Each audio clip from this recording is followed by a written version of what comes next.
A'udzubillahi minasyaitonirrajim. Bismillahirrahmanirrahim. Alhamdulillahirabbil alamin. Wassalatu wassalamu ala asyrafil anbiya'i wal mursalin wa ala alihi washabbihi ajmain. Allahumma 'allimna ma jahilna wa zakkirna ma nasina. Allahumma nawwir qulubana binuri hidayatika kama nawwartal arda binuri syamsika abadan abada. Rabbi shrah li sadri wa yassir li amri wahlul 'uqdatam min lisani yafqahu qawli. Wala hawla wala quwwata illa billahil aliyyil azim. Wa sallallahu ala sayyidina Muhammadin wa ala alihi wa sahbihi wa sallam. Alhamdulillahi rabbil alamin. Kau cakap apa dah? Kat mana dah? Tujuan falsafah kebendaan.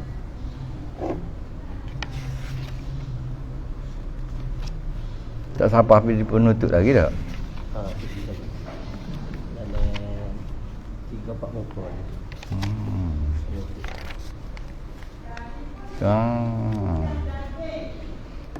Tujuan falsafah kebendaan. Bagaimana sebagaimana qala al-musannifu rahimallahu ta'ala wa nafa'na bi ulumihi fid dharain. Sebagaimana kita faham tadi, tadi mana hak kita baca lepas dah lah. Sebagaimana kita faham bahawa kehidupan dunia ini ialah kesedapan tipuan jurus. Diambil dari permen Tuhan tu. Amal hayati dunia illa mata'ul ghurur.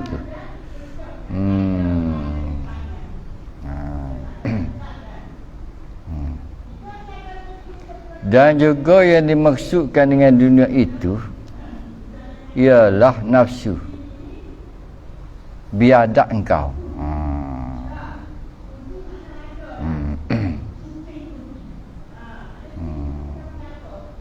Ada.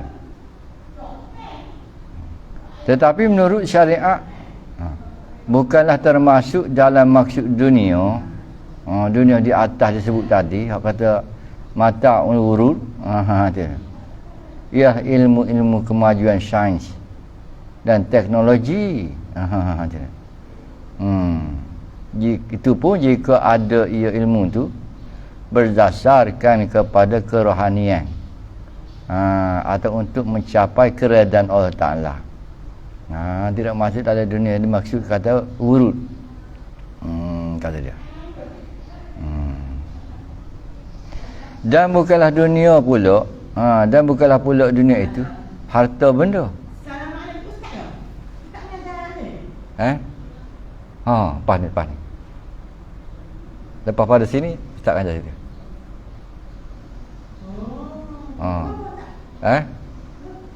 Buku. Guna. Mana tak tahu jadi buat. Lepas Ustaz ajar sini, tak ajar situ lah pula. Berapa Ustaz ngajar sini? Di sini berapa agak apa ni? 10.30 kita. 10.30. 10.30 suku kita. Habis sini. Takut masuk Ustaz. Jangan tak faham.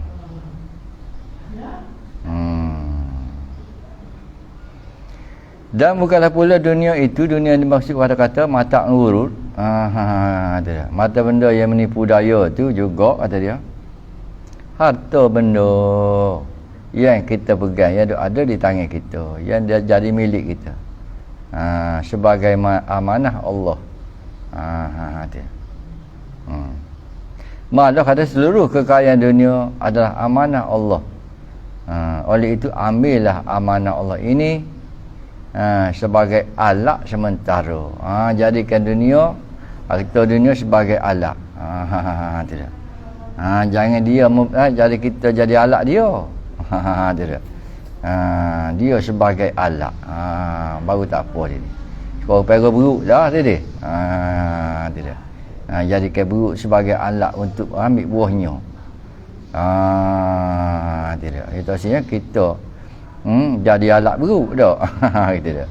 Masa tahi naiknya buruk je pegang tali, kita duduk naiknya. Tak silap gitu. Tidak.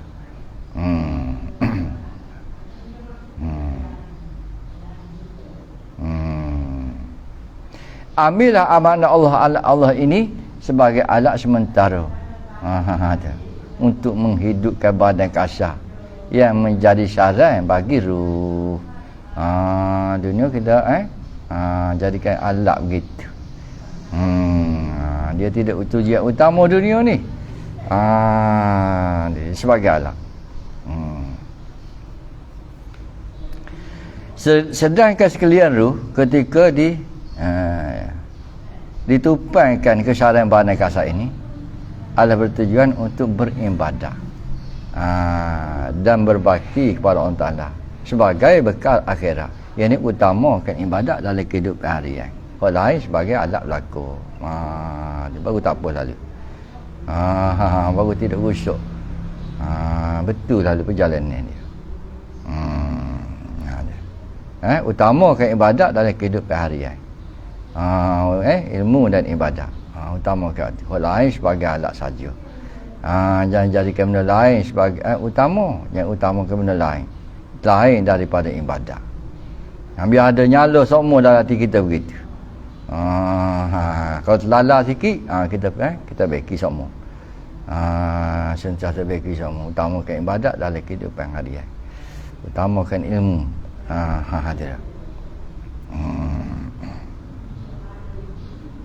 Firman Allah Ta'ala, wa ma khalaqtul jinna wal insa illa liya'buduni.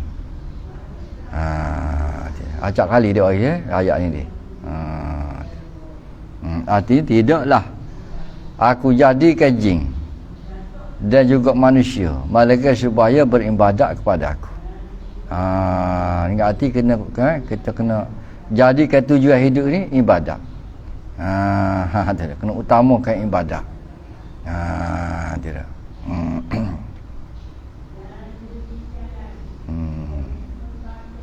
Dan termasuk di dalam hati berbakti itu. Berbakti ibadat lah. Dan termasuk juga dalam arti berbakti itu, mana beribadat itu, ialah mencari kekayaan harta untuk kebajikan. Untuk buat kebajikan, untuk tolong orang, untuk bantu, untuk macam-macam perkara boleh buat dah. Cari harta untuk kebajikan, untuk buat kebajikan. Sebab ada punggu dia tu utama ibadat tu dalam kehidupan. Maka jadi harta tu jadi kebajikan lah.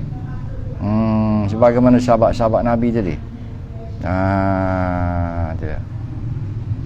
Dan maslahat dunia yang luhur.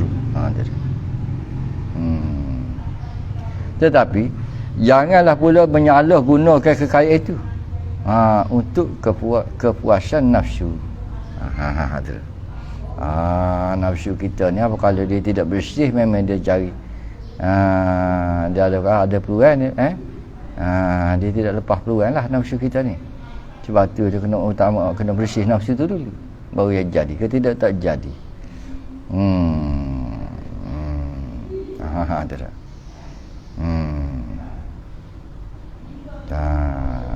Kalau tidak akan jadi lagu ni.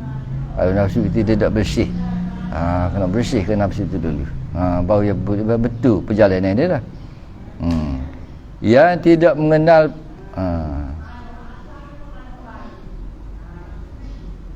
kau ada peti arti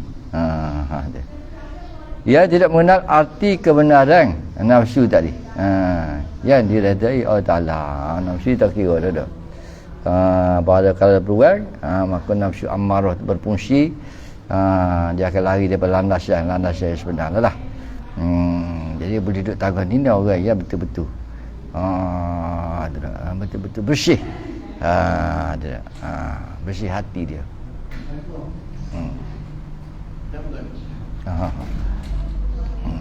Apa kalau hati dia betul bersih, kita banyak pun tak apa, sebagaimana Nabi Allah Sulaiman alaihissalam, dia ramah lagi dia.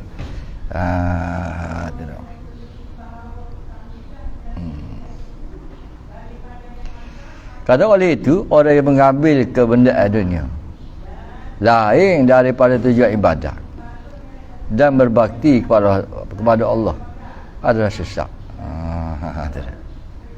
Kata oleh itu, orang yang mengambil kebendaan dunia Ambil tadi kekayaan dia, kemewahan dia ambil. Ambil tadi lain kerana lain. Kerana tujuan lain, kerana kosak lain. Daripada tujuan ibadah. Dan lain pada berbakti pada Allah Ta'ala. Ada sesatlah dia. Sesat tak temu cari jalan yang sebenar.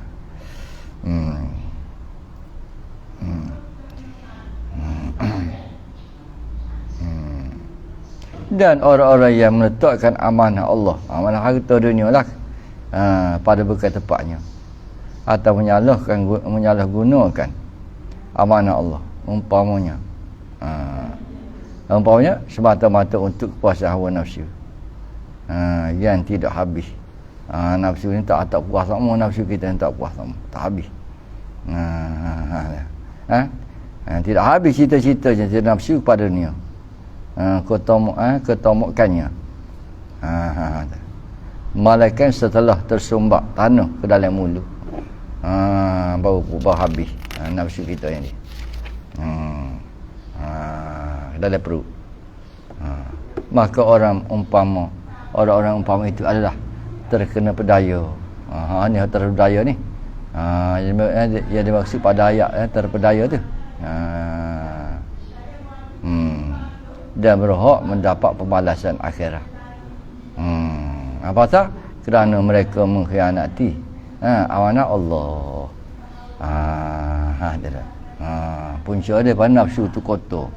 Sebab dia kena usaha duduk, kena usaha bersihkan nafsu diri sendiri. Kena kenal nafsu kita ni tahu mana kedudukan dia. Bersih tidak bersih. Kalau tak bersih tentu sekali akan bergelumang dengan dosa. Dia.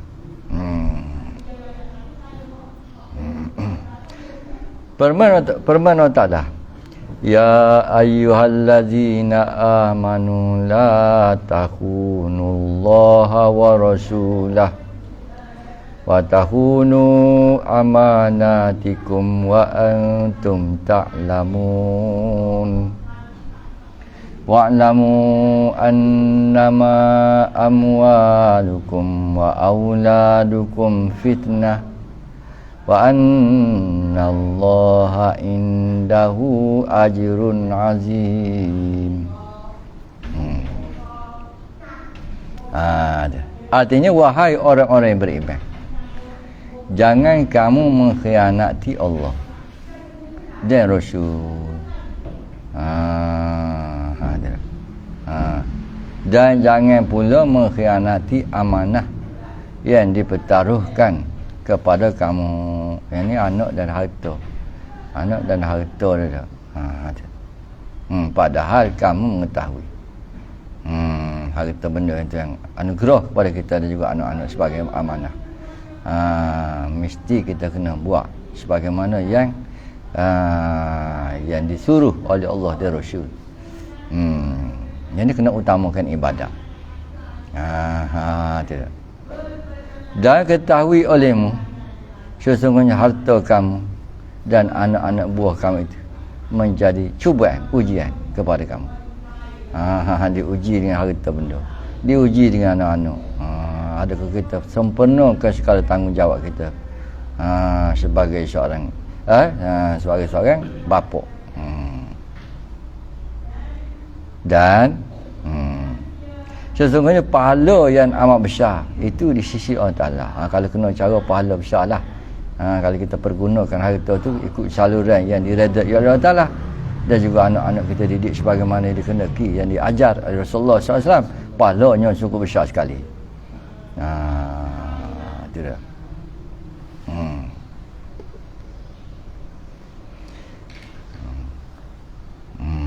Pengertian dia ibadat dan tugas pula. Dalam firman Tuhan tadi, dapatlah kita faham bahasanya falsafah tujuan dijadikan manusia dan jin itu ialah semata-mata supaya beribadat kepada Allah juga. Kena jadikan tujuan hidup ibadat. Kena utamakan ibadat dalam kehidupan harian. Orang yang utamakan ibadat, dia tidak akan rasa bosan hidup. Kalau hati dia tu ada semula hati nak utamakan ibadat dalam kehidupan harian, dia tidak akan bosan hidup ni. Tidak ada rasa kebosanan hidup. Dia dah. Pasal tujuan satu yang jadi tak kalau mudah lagi lagu tu. Maka kita duduk atas landasan tu, itu jadi bosan lah. Tak ada waktu dibuah, tak ada. Tak ada waktu buah.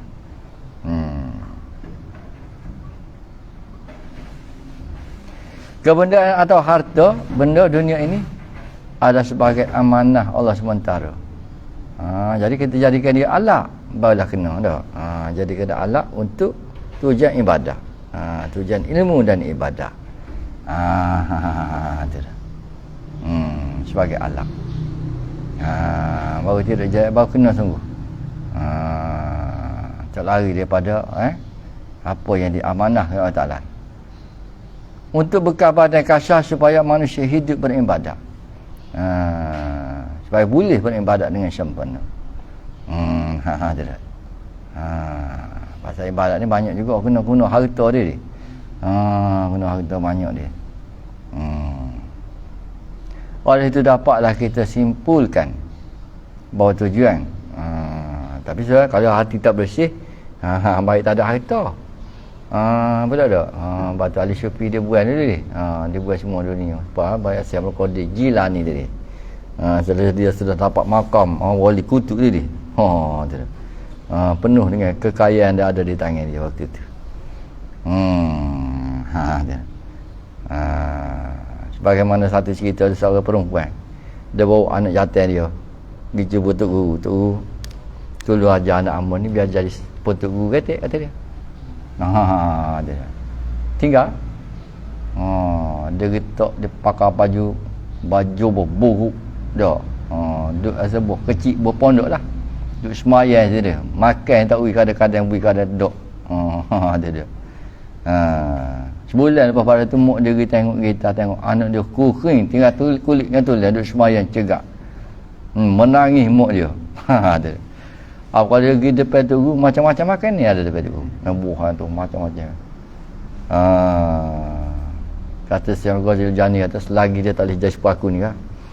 Lagu tilah dia kata dia. Itu dah.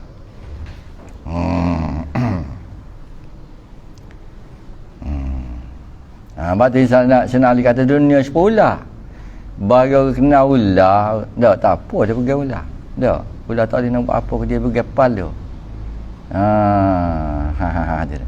Bagi orang tak kena ular, tak boleh main koh ular, tik ular. Dia pergi ekor dia tak tahu dah. Gitu juga dunia ni gitu dia. Jadi hamba dunia lah dia. Pak dia kata gini. Apa kita ni tak boleh dah dunia kalau banyak benar sesat kita. Sesat dengan tipu daya dunia ni. Pasal hati kita ni kotor, hati kita bersih, nafsu kita tak tak cuci molek dia.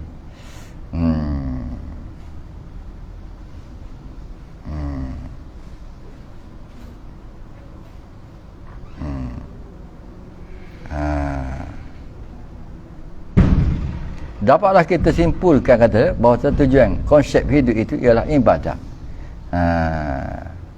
Dan pengertian ibadah itu dapat kita simpul pula kepada dua bahagian besar tadi. Satu, ibadat yang berhubung dengan Allah Ta'ala.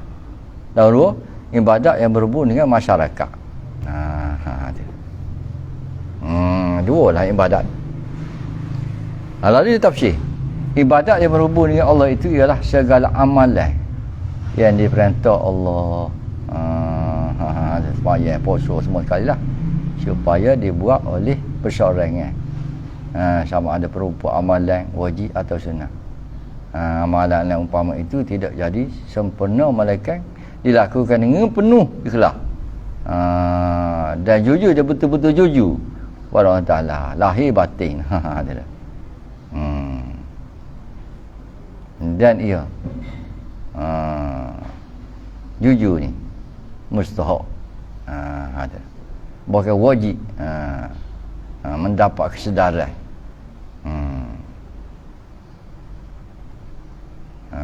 Dan galakkan dari pihak tak kena. Dan ia yang ibadat yang berhubung dengan Allah tu mustahak, bahkan wajib mendapat kesedaran dan kegalakan dari pihak penguasa hukum negara terhadap anggota masyarakat semua sekali. Wajib ke atas pemerintah dah.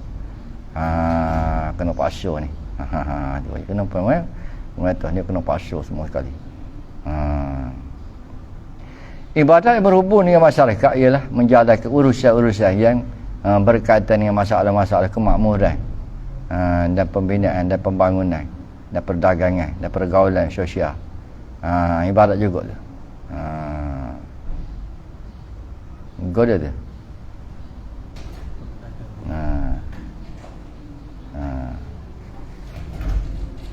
Sikap pengetahuan. Sikap kau. Dan politik pemerintahan. Ini ini mestilah berdasarkan kepada kehendak syariat. Dia merakumi habislah. Tidak. Dan mencapai jalan yang diridai Allah. Kalau tidak, maka tidak ada dikatakan ibadat mendapat ganjaran baik di sisi Allah Ta'ala. Ni ibadat juga dia. Tidak. Kita maklah kita bahagia ke dia bahagia ni. Kita ambil bahagian ibadat, bahagian itu saja ni. Kita beri orang lain bahagian ni. Kita boleh buat semua perkara dari satu masa. Ada.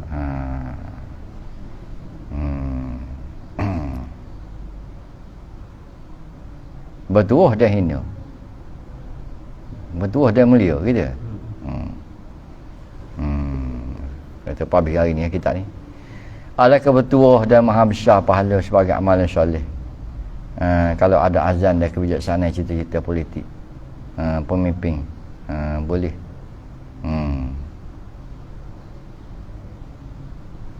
goda tu menyerkupkan kaum-kaum berbilang bahasa supaya mengambil agama Islam sebagai konsep pegangan hidup secara sukarela dan berkesan. Alangkah harumnya dan mulia namanya nama pemimpin lah di sisi Allah dan masyarakat. Kalau ada rancangan politik hendak menyalurkan kebudayaan berbagai kaum kepada kesatuan penganut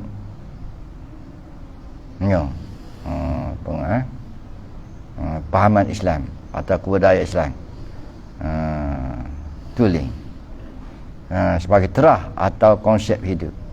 Kita percaya dengan adanya sikap atau polisi umpama ini, maka kekeruhan dan kerumitan politik tanah air kita akan jenis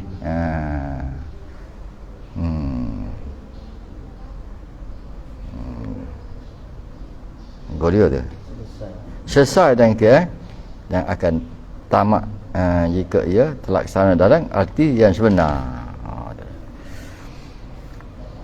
Nak habis kita itu.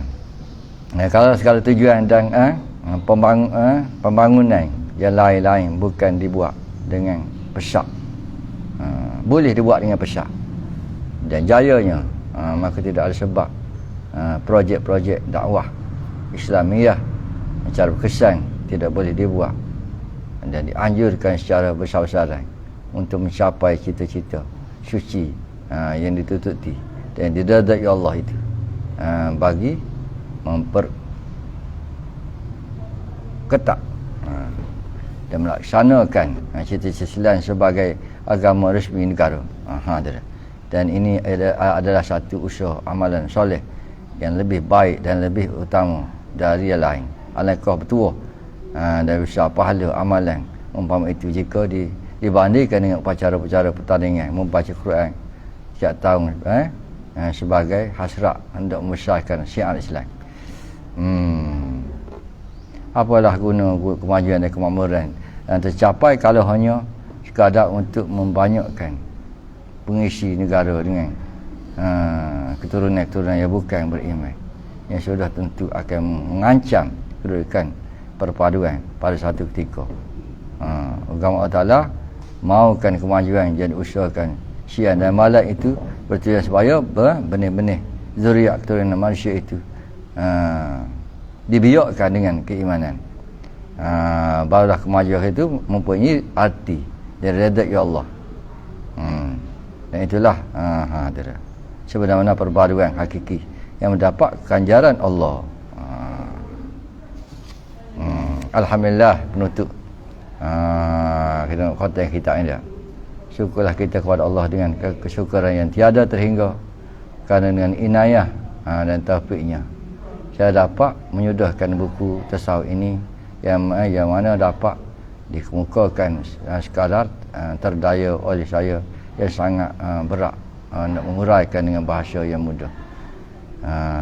Ilmu tasawuf adalah terah maqam ihsan,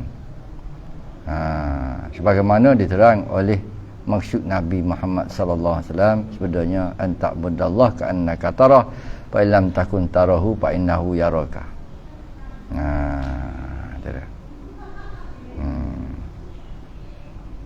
Kerana kebenaran rasa tawajuh dan musyahadah,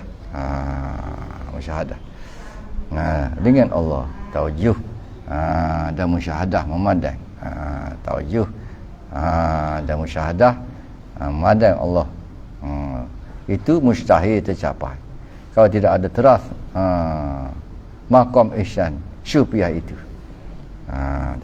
Alhamdulillah, dengan tenaga hidayahnya Allah, saya telah dapat memenuhkan buku ini, kita ini dengan rangka-rangka isi yang dipikir layak untuk dipahami oleh dipahami lebih dahulu, iaitu bahawa mengandungi muatal 7 bab kerana mengambil sempurna angka 7 yang mempunyai rahsia hikmah yang tersembunyi, laksana 7 hikmah-hikmah kejadian yang dijadikan oleh Allah Ta'ala, bagaimana berlaku pada alam-alam yang berikut. Pertama, langit dijadikan Allah Ta'ala berlapis-lapis, 7 lapis. Bumi dijadikan Allah Ta'ala berlapis-lapis, 7 lapis juga. Serga dijadikan Allah 7 berpingkat, 7 tingkat. Neraka dijadikan Allah Ta'ala tingkat 7 juga. Hari dijadikan bernama macam-macam, 7 macam. Nafsu dijadikan Allah Ta'ala berperingkat-peringkat, 7 peringkat, 7 belakang. Dan akhirnya anggota anak Adam yang bergerak dijadikan Allah Ta'ala dengan 7 anggota yang boleh bergerak: tangan, mata, kaki, mulut, parak, kaki, tangan, perut, maluan, kepala, mata dan mulut. Yang mana apabila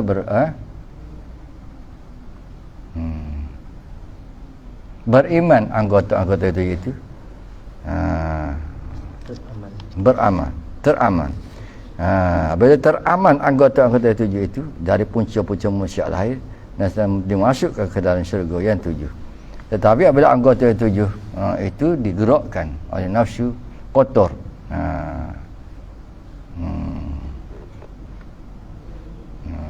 di mana ia adalah punca yang tersembunyi bagi melahirkan perbuatan manusia anggota, nasya-Allah disumbatkan ke dalam neraka yang 7. Dan nafsu laksana kain putih yang sentiasa terdedah kepada cemar. Mudah cemar kain putih, dia kotor, dan perlu dicuci selalu dengan sabun, zikir. Kena mengayak zikir sama. Kena jaga kain putih tu dengan sabun, zikir tadi. Zikir diumpama seperti sabun, boleh membersihkan kain putih yang telah ternoda. Dan beruh mujahadah, sungguh-sungguhan tu sebagai beruh. Kalau sabun saja boleh jadi tak elak kalau tidak ada beruh. Tak. Ya, mereka kalian tak putus-putus sama. Mana kita kena jadi satu hijau kita ni. Nafsu kita kena tengok dah. Kena bersih sama. Nafsu umpama kain putih yang belum dibuat pakaian ini, kalau tidak sentiasa dicuci dengan air ibadat selalunya, kena ibadat kuat-kuat, sudah tentu akan bertambah tebal cemar, kotai cemar dan busuk, dan akhirnya tentulah sekali tak ada agar dah dak, mesti dicuci, iaitu direbuh dengan dengan soda dalam periuk, yang panah berapi. Gitu orang iman ni dah iman dosa banyak umbuh dengan aku jugalah. Begitulah. Dan juga siapa-siapa yang selalu lalai kepada Allah Taala. Tu. Dan membiarkan nafsu bertambah kotor. Akhirnya mustahaklah direbuh. Dan sumbat ke dalam periuk api neraka. Hendaklah kadang lala sama dah. Sebab tu Nabi suruh ngaji tu dia. Suruh ngaji sama dia. Sebabnya pula bila nafsu itu sentiasa dibersih dengan sabun-sabun zikir, dengan air ibadat dan dengan api mujahadah, dan secara jadilah ia laksana pakaian yang selalu indah dan putih bersih berseri-seri. Sentiasa comel dipandai mata. Laku nak digadar atau dijual, dan sentiasa digemar orang. Dan akhirnya mustahak ia disimpan ke dalam tempat yang istimewa, iaitu syurga. Nabi dah. Al-Hasid dah. Al-Hasid dia kata,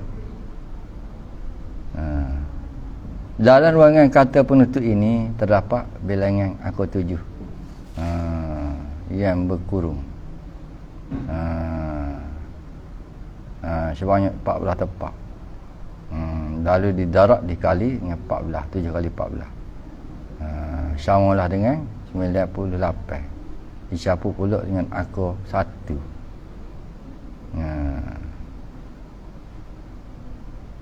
Goda dia. Mata tak pernah. Simbol tunggal. Sebagai nama Allah yang asyah. Dan setelah terhasil baginya 99 laksana tanda atau simbol bagi nama Allah Al-Asma'ul Husna yang 99.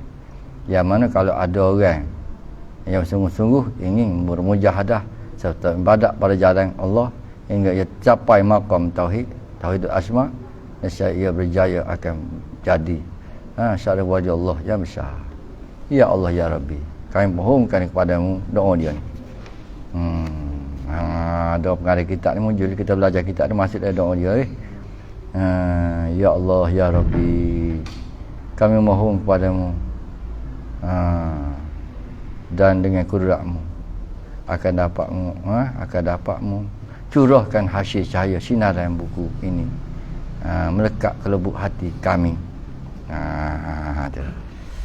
Mudah-mudahan dengan berkat melangkah cahaya sinaran itu, maka akan beransur-ansurlah berhenti kecerdasan nafsu kami yang kian membiak subur dari zaman moden yang gelap pekat ini, sehingga zaman ini dikatakan zaman kemajuan yang diredai Allah. Kerana terlampau gelegok, gelepak, gelegok pedih ruh yang nurani itu. Ya Allah ya Rabbi, mudah-mudahan dengan itu akan bertambah iman kami kuat kembali, yang mana akan boleh membawa kami meripat padamu ya Allah. Amin ya rabbal alamin. Katalah sesalah sudah buku ini ditulis tepat pada jam 11.35 malam Khamis bertarikh 19 Safar 1391 Hijrah bersamaan 14 April tahun 1971 Masyihi. 71 sama 10 tahun. Ada 10 tahun kita ni 71 kan. Alhamdulillah wa awalan wa akhiran. Wa sallallahu ala sayyidina Muhammadin wa ala alihi wa sahbihi ajmain walhamdulillah rabbil alamin. Jadi kita marilah kita zikir sikit, kita hadiah kepada pengarang kita ni, dan juga pada Rasulullah SAW, para sahabat, para ulama dan awliya, para syuhada, para awliya, dan guru ustaz dan juga pengarang kita ni. Kita hadiah Fatihah, baca keluar 3 kali, kita zikir boleh 10 kali. Sya'unillahul Fatihah. A'udzubillahi minasyaitonir rajim. Bismillahirrahmanirrahim. Alhamdulillahirabbil alamin arrahmanir rahim maliki yaumiddin. Iyyaka na'budu wa iyyaka nasta'in. Shiratal mustaqim. Shiratal ladzina an'amta 'alaihim ghairil maghdubi 'alaihim waladdallin. Bismillahirrahmanirrahim. Qul huwallahu ahad, Allahu samad, lam yalid wa lam yulad, lam yakul lahu kufuwan ahad. Bismillahirrahmanirrahim. Qul huwallahu ahad, Allahu samad, lam yalid wa lam yulad, lam yakul lahu kufuwan ahad. Bismillahirrahmanirrahim. Qul huwallahu ahad, Allahu samad, lam yalid wa lam yulad, lam yakul lahu kufuwan ahad. La ilaha illallah, la ilaha illallah, la ilaha illallah, la ilaha illallah, la ilaha illallah, la ilaha illallah, la ilaha illallah, la ilaha illallah, la ilaha illallah, la ilaha illallah. A'udzu billahi minasyaitonir rajim. Bismillahirrahmanirrahim. Alhamdulillahi rabbil alamin. Wassalatu wassalamu ala asyrofil anbiya'i wal mursalin wa ala alihi washabbihi ajmain. Allahumma ahsin 'aqibatana fil umuri kulliha wa ajirna min khizyid dunya wa 'adzabil akhirah. Wa la tuhina Allah fi ghaflatin wa la ta'khudna 'ala ghirrah waj'al akhira kalamina 'inda intihai ajalina. Qaula la ilaha illallah. Amitna Allahumma 'ala ghuramatunin wala dhalin wala mudilin wala mughairin wa anta hasbuna wa ni'mal wakil wala hawla wala quwwata illa billahi al-'aliyyil. Rabbana atina fid dunya hasanah wa fil akhirati hasanah wa qina adzabannar. Wa sallallahu ala alihi wa sahbihi wa sallam.